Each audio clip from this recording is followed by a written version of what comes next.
अस्सलाम वालेकुम फ्रेंड्स, मैं हूं शहजाद मुगल और आप देख रहे हैं टेक नॉलेज। फ्रेंड्स, अक्सर आपके घर में भी इस तरह की प्लास्टिक की चेयर्स होंगी और अगर आपने उसे ओपन रखा हुआ है और वह धूप और बारिश के कांटेक्ट में रहती है तो पक्का उसकी भी इसी किस्म की हालत हो गई होगी। और इसके बाद अगर आप इसके ऊपर बैठते हैं, इसे यूज़ करते हैं, तो फिर इसका टूटना 100% पक्का है, क्योंकि इसकी मजबूती वो वाली नहीं रहेगी। आप इसकी सरफेस को देख सकते हैं कि इसकी ऊपर की सरफेस बिल्कुल खुरदरी हो चुकी है। हम इसे ज़रा हार्डली प्रेस करेंगे तो यहाँ से क्रैक भी आ जाएगा, टूट जाएगा। और इस तरह की चेयर्स को या इस तरह के प्लास्टिक के किसी भी फर्नीचर को ज़ाया करने के अलावा हमारे पास और कोई हल नहीं होता। तो आज हम इस तरह के प्लास्टिक के किसी भी किस्म के फर्नीचर के साथ एक ऐसा काम करेंगे कि यही प्लास्टिक बिल्कुल ऐसे हो जाएगा जैसे आप अभी नई कुर्सी खरीद कर लाए हैं। इसके अंदर ये क्रैक भी आ चुके हैं, हम इसे भी फिल करेंगे, यहाँ से भी ये बिल्कुल मजबूत हो जाएगी और कुर्सी की लुक भी आपको बताएगी कि ये अब मजबूत भी हो गई है और यूज़ के काबिल भी हो गई है। तो फ्रेंड्स, इसके लिए हमें इस तरह की किसी भी टाइप की वेल्डिंग टॉर्च की ज़रूरत पड़ेगी। अगर ये आपके पास बड़े साइज में हो तो ये ज्यादा अच्छी बात है। और फ्रेंड्स, इस टार्च को हम इसके ऊपर इस तरह अप्लाई करेंगे जैसे हम पेंट वाली गन को किसी चीज के ऊपर पेंट करने के लिए यूज करते हैं। मतलब इसके फ्लेम को हम इस चेयर के ऊपर इक्वली फैलाएंगे, एक ही जगह पे नहीं करेंगे, इसको बिल्कुल एक जैसा स्मूथली हम इसके ऊपर इसे हीट देंगे।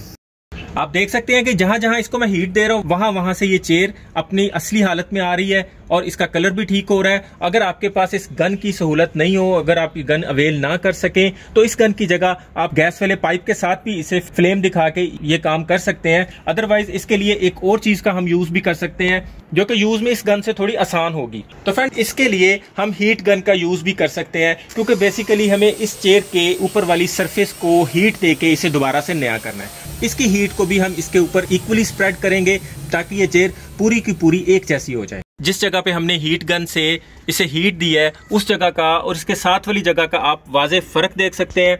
और ये जैसे जैसे ड्राई होगा इसकी मजबूती और इसका असल रंग वापस आता जाएगा।